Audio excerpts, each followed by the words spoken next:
pasa al penal, él ya no tiene derecho a visitas.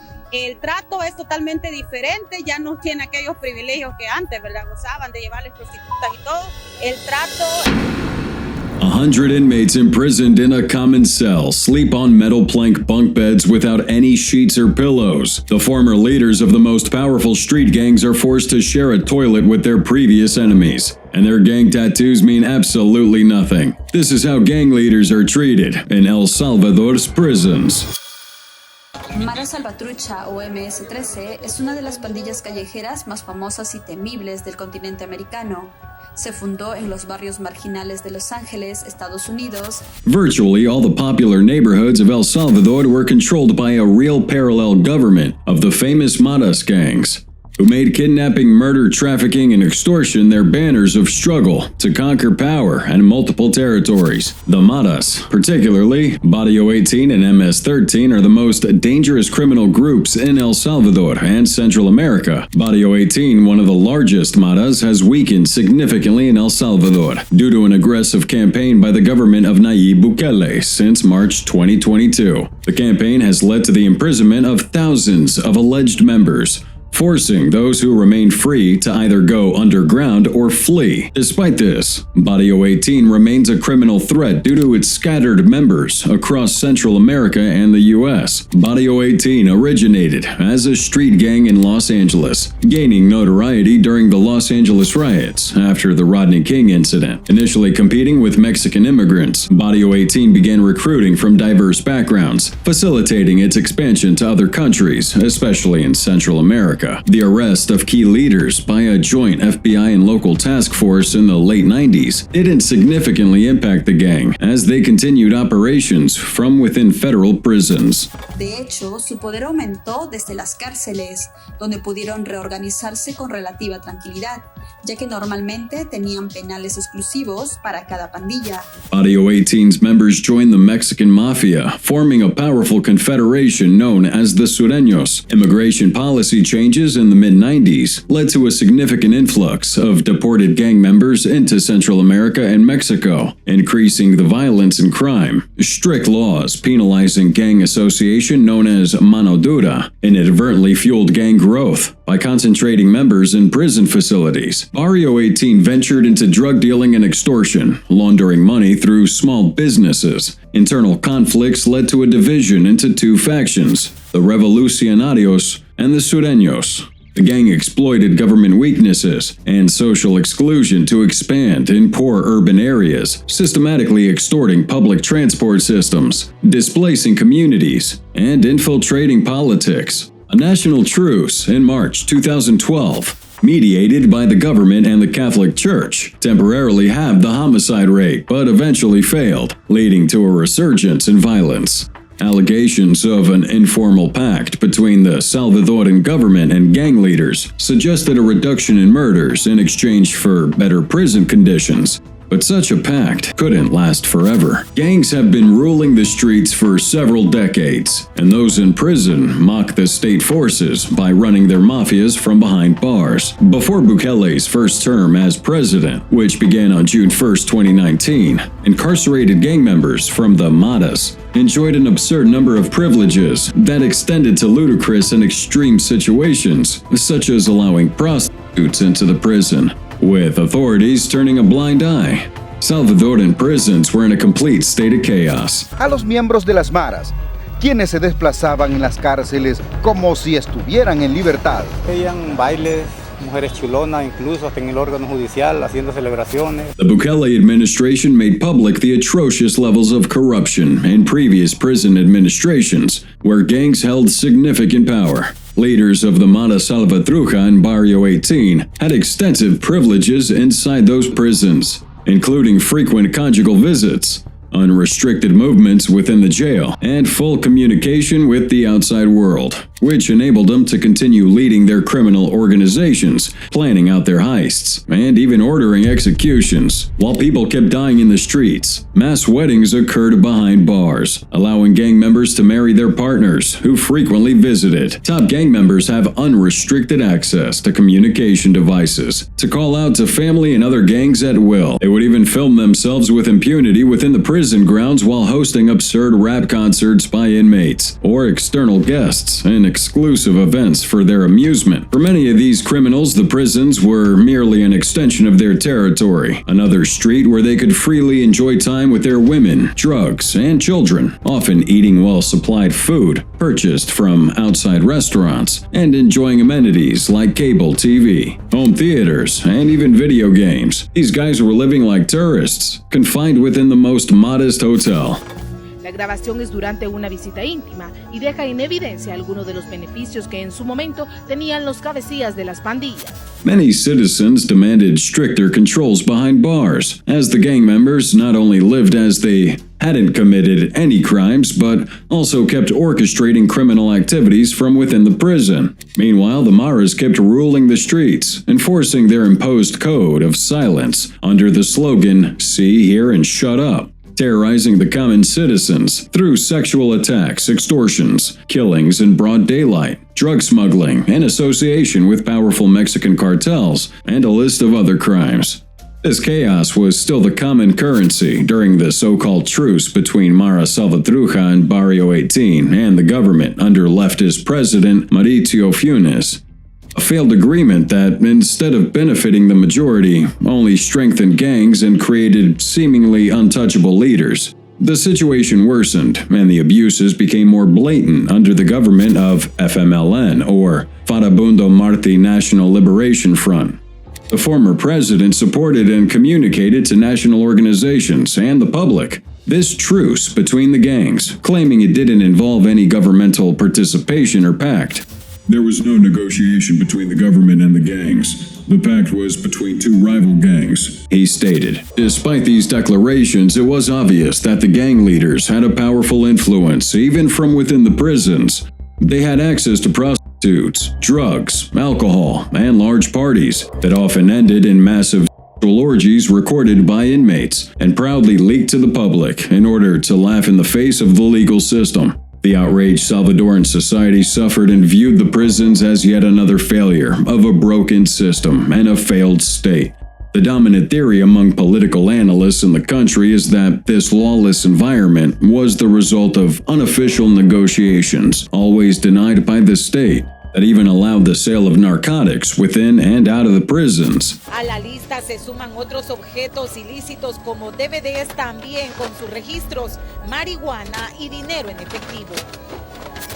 However, the arrival of President Nayib Bukele would change this reality. In the blink of an eye, over 66,000 gang members would be detained in 1 year, with the goal of eventually incarcerating every single member of the gangs. The plan to dismantle the Maras began by completely cutting off their communications to the outside world. Modern signal blocking systems were installed in prisons, and all electronic devices were confiscated. This prevented them from continuing to direct criminals on the streets and initiated a process of progressive isolation to dismantle the structures and chains of command. But this was only the beginning of the war. The Maras went from being a simple street gang to becoming the most powerful criminal organization on the continent. They managed to turn El Salvador into the bloodiest country in the Americas, with the highest murder rate on the continent, and would expand throughout the rest of Central America. Until 2019, when Bukele became the new president and decided to declare total war. Si no limpiamos nuestro país de ese cáncer, ahora ¿cuándo lo vamos a hacer? Vamos y lo sacamos de donde estén. Proteste quien proteste. But of course, this limited security plan has been as globally praised as it has been controversial. With the army in the streets, mass detentions across the country, reports of abuse against civilians, and the creation of what is now the largest prison in Latin America. There have been illegitimate detentions or innocent people sent to prison, but something had to be done. El Salvador became a country with the highest homicide rate in the world, with 18 murders a day. However, today, according to statistics from the National Police, there are 0.4 deaths from violence in 24 hours. The turning point of that was in March 2022, when the Maras killed 87 people in just one weekend as a desperate retaliation act, blaming Bukele's government for breaking the secret non-aggression pact with the previous governments. The state was supposed to leave them alone as they killed each other, the 18th Street or Barrio 18 against the MS or Mara Salvatrucha, fighting for territories to control drug sales, extortion, and prostitution rings. Back in 2012, the rival gangs would join forces to confront the police and the army. It was only in 2022, a decade of inefficiency, deaths, and bureaucracy, when Congress would approve the first state of exception, allowing the army to take to the streets. Months before, Bukele himself bursted into the very Congress Hall, accompanied by police and military, demanding the economic resources for his plan, an initial budget of about $109 million. He suggested the people acted on a constitutional article that condones popular insurrection if they didn't comply. Some called it a soft coup, but the ruling party saw it as only the beginning of their struggle. Lo vamos a volver a citar como Consejo de Ministros si no aprueban el Plan Control Territorial. Y si no, yo no me voy a poner entre el pueblo y el artículo 87 de la... Today, Bukele's methods could be put under scrutiny, but the results are undeniable. Thousands upon thousands of members of the Maras had been sent to the so-called largest prison in Latin America, a prison built in record time that has captured global attention since its opening in 2023. This is a place that has made possible a level of social cleansing nobody could have even fathomed, even before Bukele's aggressive strategies. So far, the authorities say they have transferred 4,000 prisoners to the jail and that there is capacity for up to 40,000. February 2023. El Salvador's president announced a significant move: the relocation of thousands of high-ranking gang members to the country's newly constructed mega jail CECOT.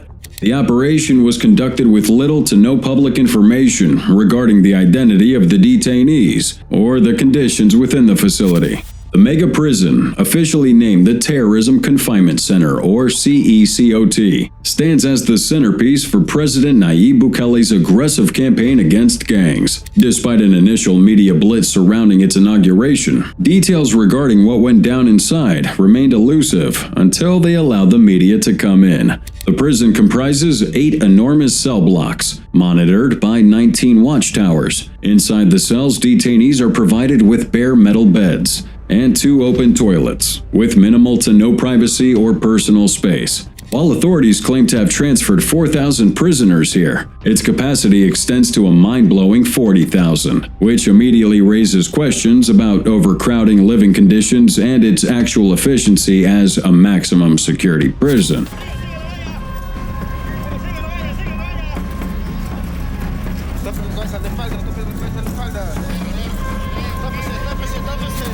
How are the gangs living up in here? At full capacity, each detainee would have a mere 0.58 square meters of space, far below the international standard recommended by Red Cross, so despite Bukele's popularity, human rights groups and protesters decry the harsh tactics employed, citing concerns of abuse and degradation.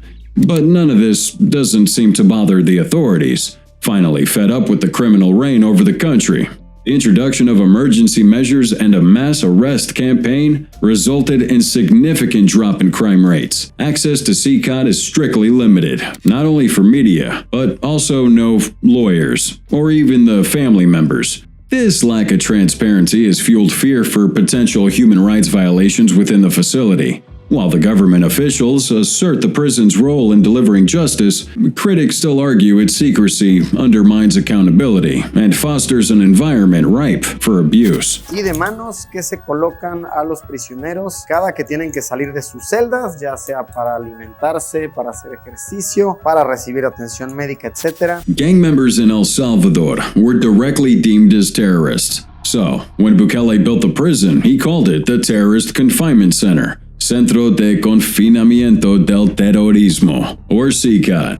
This is a max security prison built from scratch in the middle of nowhere, completely isolated. It's 70 kilometers out of the country's capital, San Salvador, in the municipality of Tecoluca.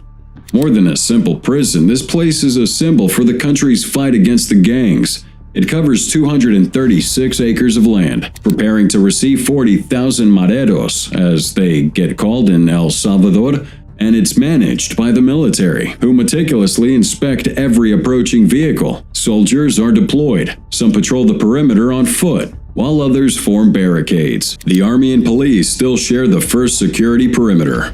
Around 300 officers are inside, covering their faces because they have direct contact with the gang members.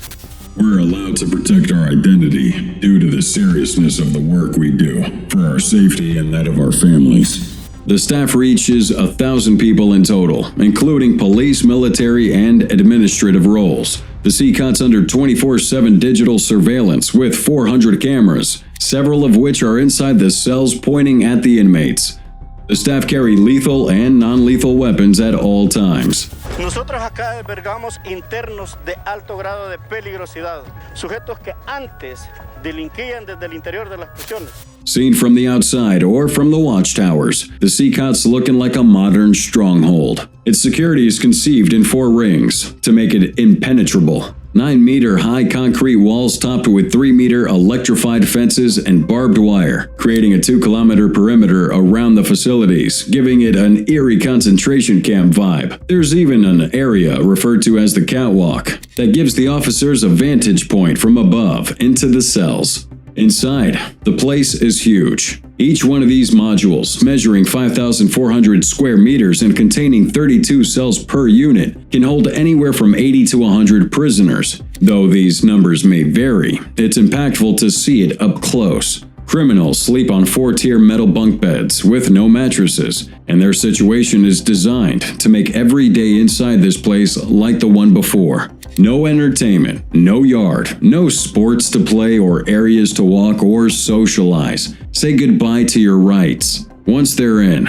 they won't go anywhere. They don't see the sunlight until their sentences are served, if ever. Some have to stay in there from 20 years to over 1,000. That's right. The most vicious leaders and gang members have sentences that literally exceed a millennium. Estamos en medio de extorsionadores, violadores, secuestradores y asesinos. The lights never go out inside. That bright white hue seems consciously designed to haunt the prisoners even during sleep. Maybe that's why they issued clothes plain bright white as well. This strips the gangs of their identity. The powerful and the scum, blinded by the perpetual lights alike. Now Bukele's administration threw everybody into the same pot, not caring about who's with who, forcing mortal enemies to coexist in the absolute boredom of imprisonment. Gang leaders' past luxuries and orgies are reduced to shared cells for 100 prisoners, with their metal sheet beds, no pillows, no blankets, no comforts, no privacy. Some are from the Mata Salvatrucha, and some are from Barrio 18. There was a rivalry there, but there are no groups. For the state, they're all terrorists. They sleep together, eat the same food, and look at each other's tattooed faces. Yo tengo aproximadamente 35 años de ser pandillero. Fui uno de los primeros pandilleros que vino a Salvador. Fui uno de los primeros. Being one of the first, these gang leaders are implicitly responsible for an atrocious timeline consisting of 80,000 lives, 12,000 disappeared, and billions of dollars in material losses during the years that Barrio 18 and MS-13 dominated the streets. Just the 18th Street is around 40 to 45,000 people. MS-13 numbers are around 30 to 50,000. Now with that in mind, a 40,000 inmate mega prison doesn't sound that crazy anymore.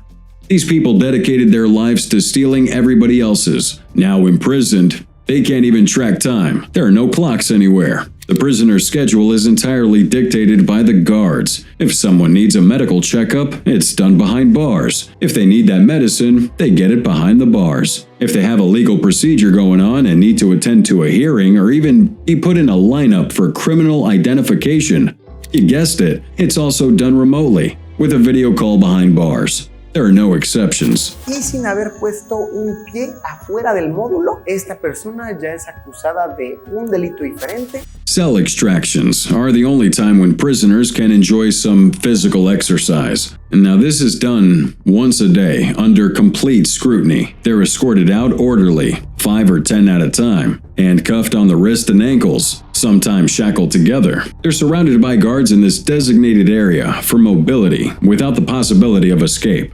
Now, the only special treatment anyone gets here is the isolation cells, where prisoners are sent to after committing an infraction. If someone still thinks he's brave enough to go against the rules, they may end up in solitary confinement within a heavily locked cell, consisting of only a cement slab and a pile of water with a toilet. Here, the echo is the only companion, and a hole in the ceiling is their only source of light. The severity of the infraction determines the amount of time they remain locked in these kinds of cells. Believe it or not, it's a feared punishment no one wishes to endure. Nobody wants to go through that absolute darkness and isolation, causing some kind of traumatizing experience. As you can imagine, no one's really looking to rebel in here, but their fellow gang members outside, the few that haven't been hunted down yet, have tried to blackmail the government with random threats of violence against civilians. Now, Bukele's response to all that was swift and brutal. If the gangs tried anything against civilians, he would take all the food away from the mareros inside the prison until they starved to death. A ver cuánto tiempo duran sus homeboys allá adentro.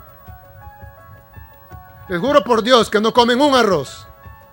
Y vamos a ver cuánto tiempo duran. The most notorious gang members in El Salvador, such as El Diablito de Hollywood and others, have been removed from the streets by Bukele, who now leads what is considered the safest country in America. These individuals, feared for their brutality and responsibility in the deaths of thousands of Salvadorans over 3 decades, have been the focus of attention regarding their current status and prospects. Today, in what we would deem a wild turn of the wheel of karma, those mareros who are still fugitives from justice, no matter if rookies or former leaders, pay large sums of money to the citizens willing to hide them in the most incredible hiding places. Water tanks, barns, sewers, caves, even a casket and grave would serve as the last cowardly resource of these thugs.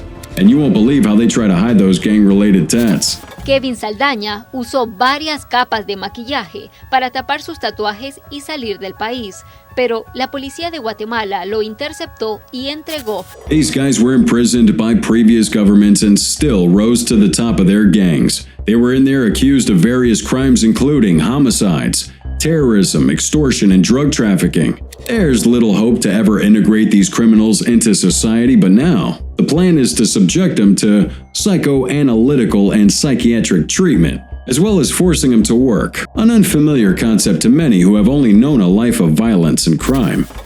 Cruel venganza del gobierno de El Salvador contra las pandillas callejeras. Ha enviado a los reclusos a los cementerios para destruir las tumbas de los miembros de las pandillas. February 4th, 2024. Nearly 500 alleged leaders of MS were prosecuted for more than 37,000 crimes committed over a decade, as reported by the National Prosecutor's Office. Among the accused are 24 artilleros, which means hitmen or assassins of MS-13, some of whom have extradition requests from the U.S. The charges against them include aggravated homicide, kidnapping, and arms trafficking. The trials were conducted virtually since the accused criminals were held in various prisons. Some were detained for years, while others were captured as part of the state emergency declared in March 2022. It's easier said than done. Think about it. Those being persecuted in this massive trial weren't just any gang members, but the leaders of these gangs, and they weren't even allowed to leave their jails or attend to their own trials. Sentences in these cases were as harsh as 1,090 years in prison for their involvement in the various crimes we mentioned. The murder of several policemen, in which the Maras took pride in, was punished here as well. En el día de hoy, inició un juicio masivo para procesar a casi 500 presuntos líderes de la pandilla Mara Salvatrucha. Some would see these trials as a power move, and they would be absolutely right to think so. There's an important message being conveyed to the other gangs. Their actions will no longer go unpunished, and they will pay dearly for their numerous crimes, including aggravated homicides. And the verdicts were issued by the Special Anti-Mafia Court. The prosecution stated that among the convicted were the leaders of gangs. Now, these cases prompted a wave of retaliation in March 2024, which resulted in 87 victims. In response, Congress approved the suspension of constitutional guarantees to grant special powers to the executive. According to the president, Bukele, they're close to winning the war against the gangs, as he calls his strategy to combat them, and they'll do anything in their power to capture every last hiding criminal. El Salvador was under these special measures for more than 3 months, and the periods were extended 3 times in Congress. As some wonder, when will this end? Bukele's administration has gone as far as to declare that the ongoing state of exception will be extended for as long as the state forces need to completely eradicate the Maras. So far, the plan's working like a charm, and the authorities have recorded nearly 66,000 arrests, with only 1%, according to the president, being arrests made in error.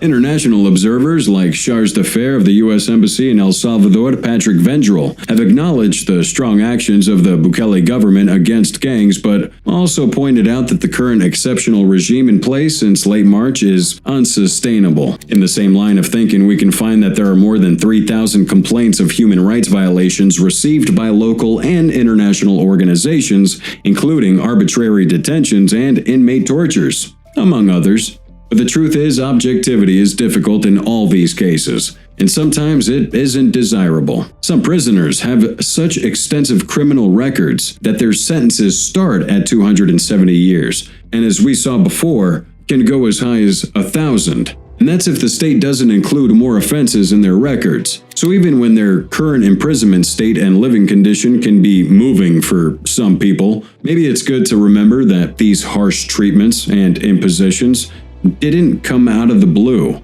They are deserved. They are the result of decades of suffering and thousands of lives lost due to a complete lack of humanity and empathy towards other members of society. On the other hand, the public's perception is that this undeniable change in the streets has only been for the better. The people believe the change is necessary. They believe all this punishment makes sense. And Bukele's re-election was an astonishing 87%. And it kind of looks like the people are believing in him. Once this guy's captured the last gang member, Bukele wants to build a second prison for corrupt politicians. Right on. We can't wait to do a video about that one as well.